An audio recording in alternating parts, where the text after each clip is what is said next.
Welcome back.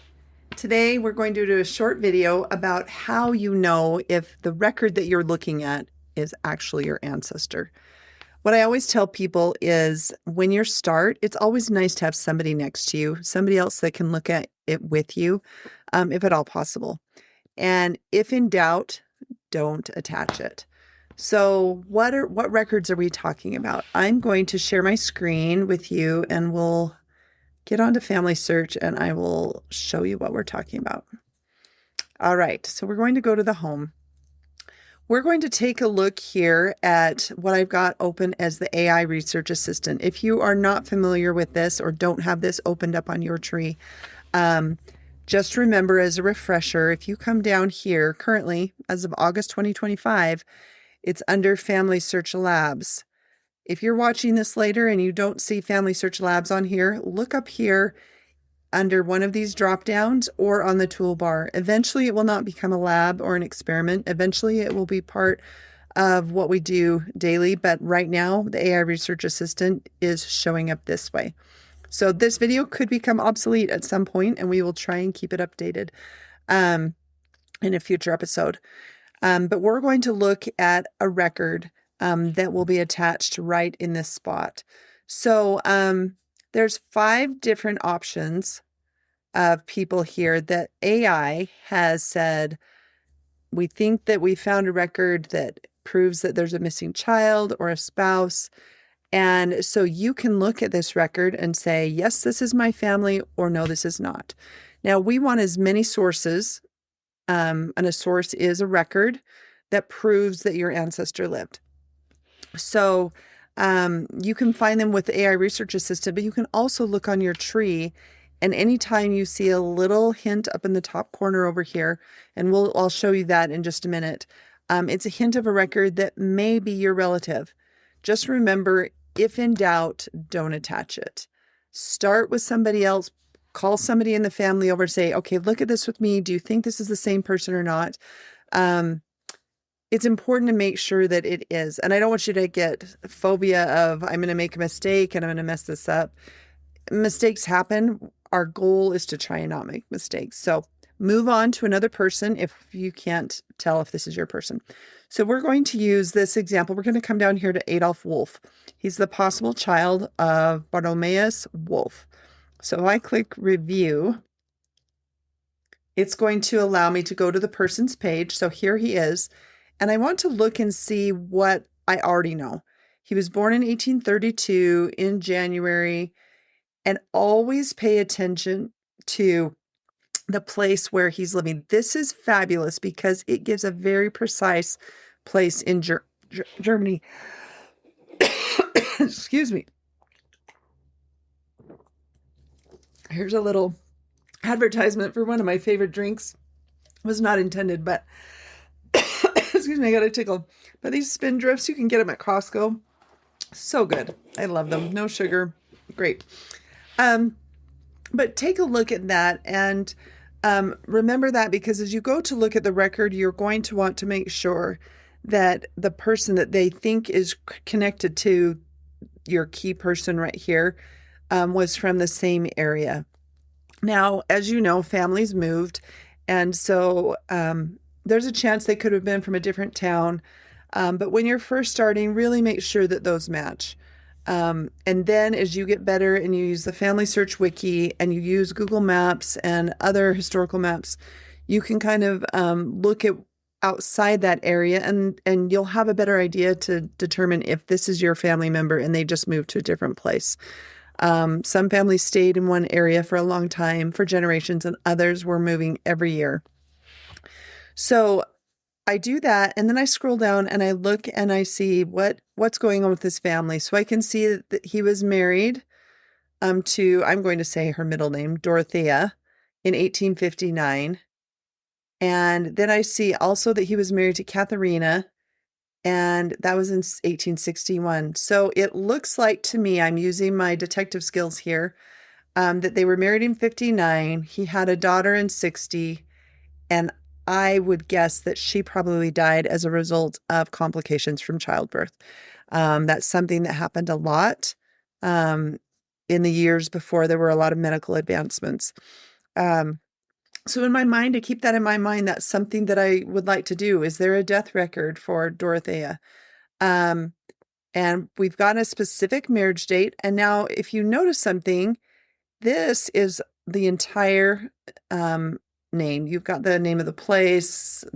One of these is the county. I'm not as familiar with Germany, but I can see here that it's the same town. So if I was in here, before I even move on, I would come in and I would make the standardized place. So if you click on the pencil, anytime you see a pencil, that means that you can make an edit. And you can see it's helping me out right here. So I am going to, if I just put my cursor right here, and sometimes you have to do the space bar, and then it brings this drop down, and I go ahead and click on that. And then I make sure that that matches, and it's actually a little bit different. I think that's right. Let me just make sure. Yep, that's the same as the other one. And then I can put a reason why this is correct if I feel that I need it, and then I click save. So now I all of a sudden have a standardized place, which helps the computer to find more records. So I've looked at that, and now I'm ready to go and see. So I know the name of the two wives, Katharina and Dorothea, and they were living in this place. So you want to find some key information that will help you when you actually look at the record. So now I come over to this side. It says Adolf is listed in the source data, which means in the record, as a child, but he's not found in the person data, which is this person place.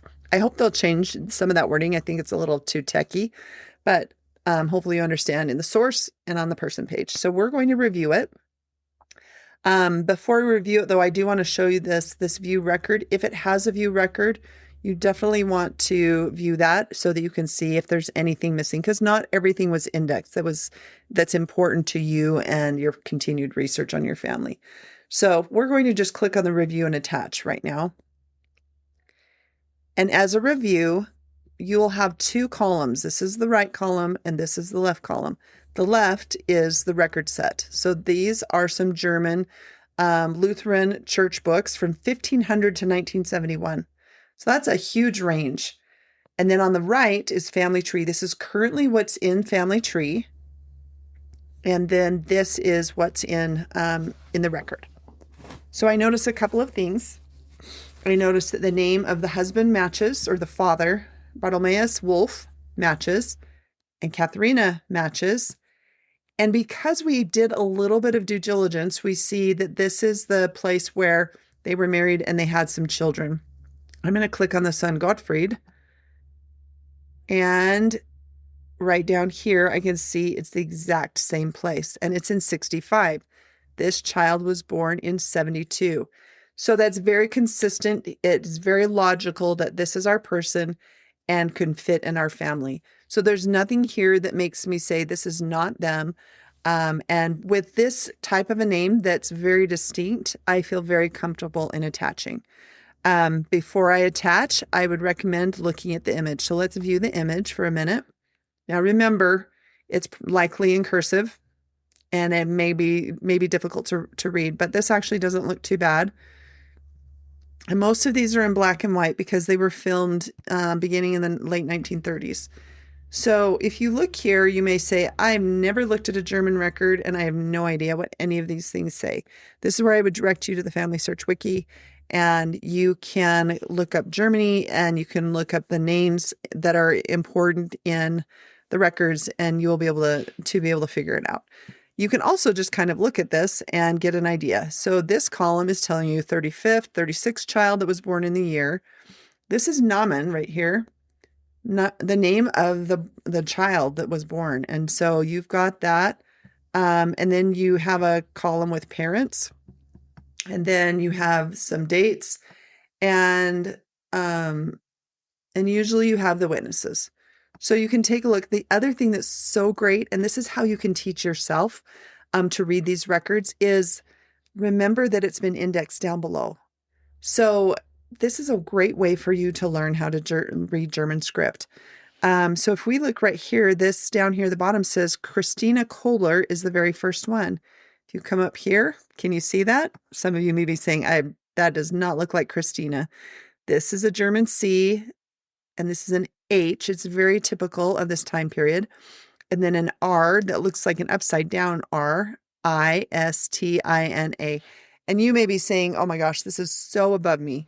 Don't worry. You can always, if you have trouble looking at this record, and if you feel very comfortable with what we just saw previously and just comparing those two columns, you can go forward with that. But if you would like to take the next step and really like to understand these records, this is a really great place to do it. So you can come in here and you can see that in this column right here, mother's name, and here it is, Dorothea. And then she's female. And this is actually, there's a burial date and a date, an event. Here's the date of the burial and the place. So then you can go and you can continue to go down. So we're going to go back right here. And we're going to say attach, because I feel very comfortable that this is our person. And we're going to attach it to Katharina. So this record that's right here is being attached to all three of these people, the father, the mother, and the child. And then the next thing I will do is I will click on add. It will pull up this box on the right. See, there's nothing here yet because we haven't created a new person. Here's Adolf Wolf. He's a male, so I want to make sure that that's checked because Adolf is a male name. And I don't have a birth date, but I do have a burial date. So I'm going to put that. I don't have a death date, and I'm going to say create new. So you always have to make sure that one of these is chosen and a deceased or living. You can't say create new.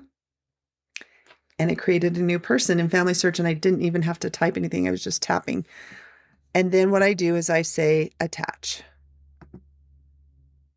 And I have attached a source into Familysearch. So now I can go back, and I'm going to go back to Adolf. And you can see he's ready to have his work done. I would not do his work yet until you can find out what year he was born. It's possible that he died as a baby.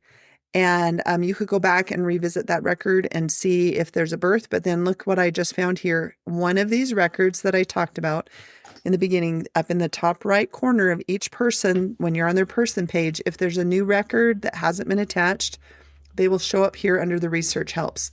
So I'm going to click on Adolf Wolf. And I can see that the birth date was the 18th of October, 1870, and the death date, 22 May, 1872, which is 2 days before the burial. Oh my gosh, this is so cool. And it's in the right place. And look at this. There's the mother's maiden name. And if you look over here, there it is. Now you may say, well, wait, the last name, that's not exactly the same. Just remember when the computer indexed it or a person indexed it, they may spell it a little differently, or the priest who did it may have spelled it a little differently than the way you're used to seeing it.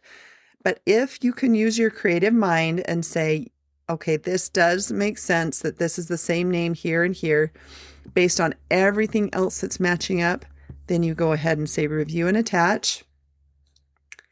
And now you have the option. All of these buttons in the middle you want to look at and then attach.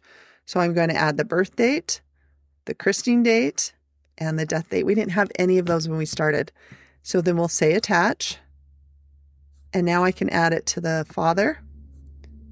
And this is attaching the same record, so it proves that he was the father of Adolf, and attach. So now when we go back to Adolf, you can see that this is a new color. It used to be gray.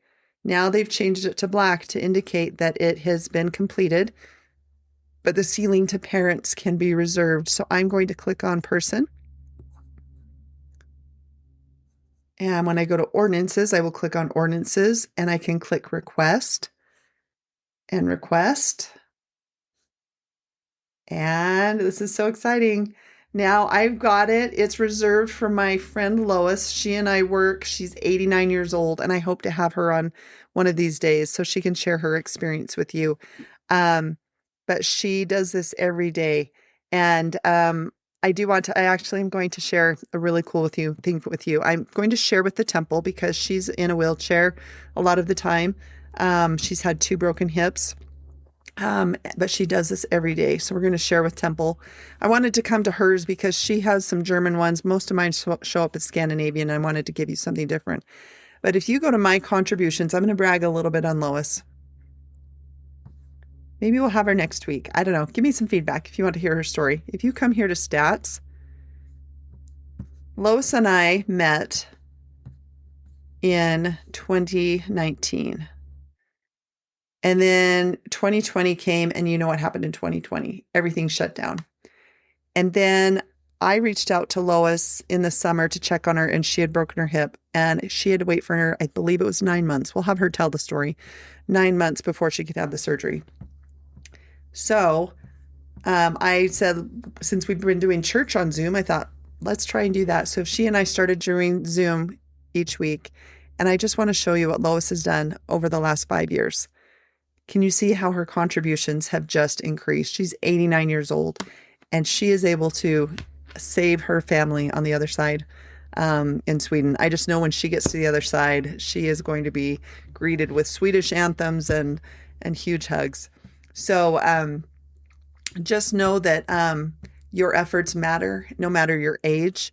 And I'm just super excited for you to work on going to your main page and get this AI research assistant out, get it activated.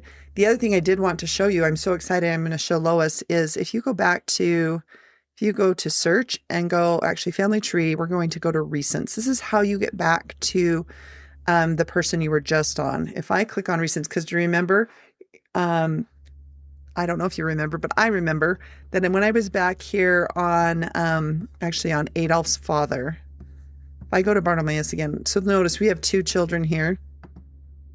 If I go back up on here, look at these records right here that I can attach. It actually says there's 12 research helps. If I click show all, I have a lot of records, and look at this. They all say, almost all of them have the mother's maiden name, I guess half of them. So these are records that I can attach, and we're going to get a bigger family. I'm going to have to call Lois and let her know. She's going to be so excited. So I'm going to stop sharing the screen here. Hopefully you can see my beautiful whales again. So my invitation to you is hop on Familysearch on your computer and go to the Familysearch labs and choose to activate the AI research assistant. And then you can practice on that main page. All right. Happy gathering, and we'll see you next time.